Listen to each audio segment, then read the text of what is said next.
the family would have been terribly aggrieved. So they proposed that they should be killed. Now, time keeps going on. 25th day of July, now we're 20 days out, right? No vessel appearing. Dudley tells Brooks is the guy now who didn't want to participate in this event, that he better go and have a sleep, which I assume means you better, turn away from what's going to be happening next. Stevens agreed to the act of killing the boy. Brooks dissented, and the boy now is prostrate in the bottom of the boat, helpless, extremely weakened. He had apparently not only not eaten or drank water, but he had drank seawater, which is one of the worst things you can do. He never was asked, and he never consented, and this is assented, to his being killed. Which is kind of interesting because in certain crimes, of course, if there's a sexual act that's claimed to be a sexual assault, the victim must be asked, did you consent to this act? And if she says no, then there is no consent. And if the question is not asked, the jury may infer from the facts, person being physically injured or so, that there was no consent. But suppose there's nothing like that, just man meets woman in a bar, they go out, go home, she claims that she's been assaulted. The question has to be asked, did you consent or not? You really don't have to do it so much in a murder case, but you don't do it in a murder case because the boy or the victim is not there to say, yes, I did, or no, I didn't. But obviously, from these set of facts, these men agreed. They had told the authorities who picked them up that the boy did not consent to his life being taken. Nevertheless, they decided to take his life. It's interesting there, what happens next. In the recitation of the facts, there's a little bit of a human touch. The prisoner Dudley offered a prayer asking forgiveness for them all, if either of them should be tempted to commit a rash act, and that their souls might be saved. You can see that already they know that it's going to happen. They're asking for forgiveness. I've had a client many years ago who was pretty much in the same position. Anyway, Dudley, with the assent of Stevens, went to the boy, telling him that his time was come, basically cut his throat. And then the three men fed upon his body. The aftermath is the following. The court makes the findings in this case, and a lot of the findings are based upon the fact that if you go back to the first page, it's kind of interesting, the procedural posture of this case. The jury returned a special verdict, the legal effect which has been argued before us, on which you're now about to pronounce judgment according to them. At the trial, the jury found the facts of the case in a special verdict. They just found the facts, and the judge decided what does this mean as far as the law. Apparently, the jury did not say guilty or not guilty, as we always see, not only in TV, but actually happens in court. So they're asking this court, basically, to find whether or not a crime has been committed. And the following things were found by the jury. That if the men had not fed upon this boy's body, they probably would not have survived to be picked up and rescued. So everyone would have died. There's almost no question that the boy himself would have died had he just remained on the bottom of the boat by the time the rescue ship arrived. That the boy, being in a much weaker condition, was likely to have died before them. So while it is likely, more likely than not, that all four would have died, the boy probably would have been the first. There was no relief in sight, no sail, no reasonable prospect, and it goes on and on. They would have died of starvation. So it was almost as if they had no choice, or they believed they had no choice in their own minds, and in fact they had no choice if they were to survive, physically survive. But they did have a choice as to whether or not they would kill the boy. I'm not going to go through the whole case, except to say that the judges goes through the one judge, Lord Coleridge, goes through the history, actually ancient history, of all the circumstances which might justify the taking of another life, and it's very interesting. A lot of those justifications are in fact in the Hawaii Criminal Code and in the United States Code, which is the federal equivalent of the Hawaii Penal Code, and a lot of the defenses, and rejects everyone. Ultimately, the decision is that they have no defense, and the last line of this opinion says the following: the court then proceeded to pass sentence of death upon the prisoners, so they were all condemned to die. Dudley and Stevens, that is. Now, before we go any further, I need to ask, I'm going to talk about necessity. Oh, let me just talk about that first then.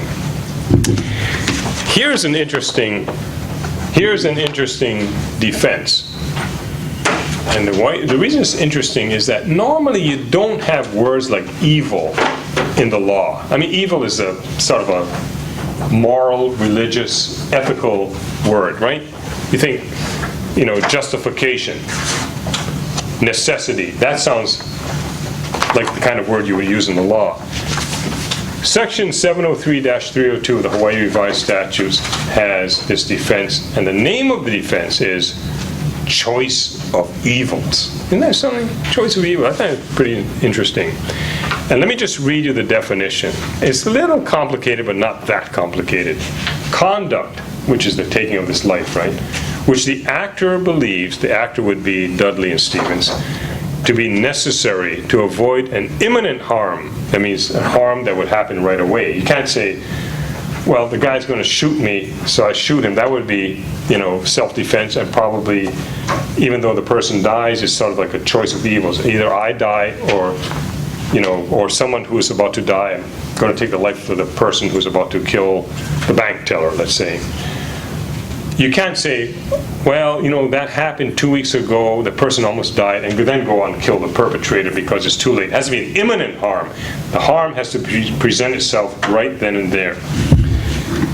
So conduct which the actor believes is necessary to avoid an imminent harm or evil to the actor or another is justifiable, provided that the harm or evil to be avoided, and in this case would be the loss of lives of these three men, right? The one, Dudley, Stevens, and Brooks. The harm or evil sought to be avoided by such conduct is greater than that sought to be prevented by the law defining the offense charge, which means that the law says you don't kill people, right? It's illegal to commit the offense of murder. So the choice of evils, or the necessity defense, was also looked at in great detail and discussed in great detail in this case. The same defense that applies today in the state of Hawaii. The judge, Lord Coleridge, and you can see Lord Coleridge with the big white curls, right? And obviously it would be, someone who is dressed with the powdered wigs in England, passed sentence upon these two men. Now, this is what I want to ask you. How many of you think that this decision was right? By a show of hands. The decision to prosecute them? I'm going to assume that the decision to prosecute, well, that's a good question. What do you think about prosecuting them in the first place? That's what I was going to, the decision to prosecute them was just, and the sentence passed on was, in my opinion, still appropriate for the incident. Appropriate? Yeah, I think so. Okay. How many people disagree? Why? It's extenuating circumstances, Okay. very extreme. Okay. You know what you folks are doing? This is a jury deliberating right now. This is what happens. 1, 2, 3, 4, 5, 6, 7, 8, 9, 10. In the military, you have 10-person juries. You know that, right, Mr. Salvador? It's always 12 in the state or in the federal government. 1, 2, 3, 4, 5, 6, 7, 8. Yeah, it's 10 of you. And 12 of us, with Evelyn and myself. But I'm not going to ask Evelyn what she thinks. But anyway, and the discussion that you're having, just the two of you, Dana and TJ, really that is like the beginning of what the jury tosses around. Sometimes they may take days. This case, if this case ever came on today, I virtually guarantee you that the jury would be out for a long, long time. I don't know what they would do. I would say, yes, it's okay to try them, but the question of, first of all, are they guilty? Remember the defense of necessity, the choice of evils I just told you about? If the harm you're trying to prevent, the death of these guys, is greater than the harm to this young man, or taking the young man's life, then they're not guilty. So how many people think the choice of evils defense applies? Does anybody? How many think it might apply? You have to think about it. I think it might apply. We Yeah. haven't read the whole case. Yeah, you have to read. The information we have. Yeah, read the case. Go ahead. And, I honestly, I did actually read most of it so far, but I don't see how you can justify, if you got a weaker individual who you are arguing that is likely going to die anyway, Yeah. why not wait until he does and then eat him? And then eat him. That's a good point. That would have been the appropriate defense. Yeah, They that- could have waited, because they were men, they could have waited an extra day, day and a half. That would be my argument. For That's interesting. That's an interesting argument. A very interesting argument. A good one, I think. But, So I just don't see how, the killing of the boy at that stage was necessary, or, to save your life. I just didn't see it. I will tell you this. When I first read this case in law school, I was surprised when I read the last line. I thought, oh man, I said other words, but Care about the footnote? well, not the footnote yet. The court then proceeded to pass sentence of death upon the prisoners. Now, the footnote, if you've looked down, as TJ has, says, the sentence was afterwards commuted by the Crown to 6 months imprisonment. Commutation of a sentence means, the sovereign, in this case, I don't know if it was a king or queen in 1884. Well, it might be Queen Victoria, I don't know, but it commuted it to 6 months. But it would be the governor. The governor can commute a sentence. And sometimes the sentences that are commuted are outrageous. I will tell you about such a sentence in a short while, but let's stick with this for now.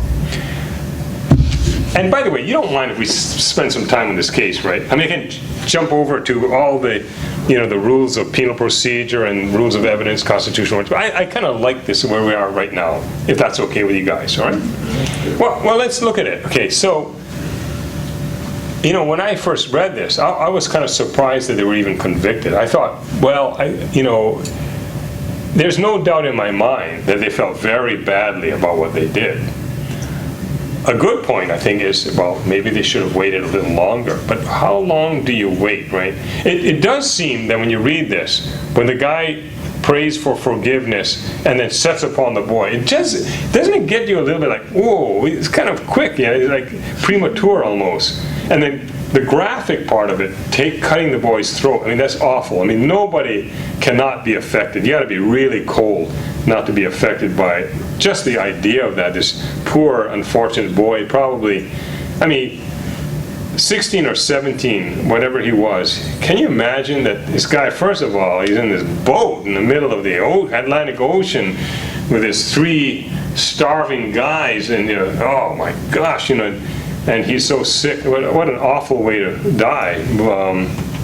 Just being on the boat, even if it was a successful voyage, I think it's a pretty tough job. It's tougher than the job I had when I was 16, which is washing dishes, by the way. 40-hour week. 40-hour week, but that's another story. So you can't help but being emotionally swayed, I think, and feeling a little bit sorry for these guys, but it seemed like a little early. I kind of like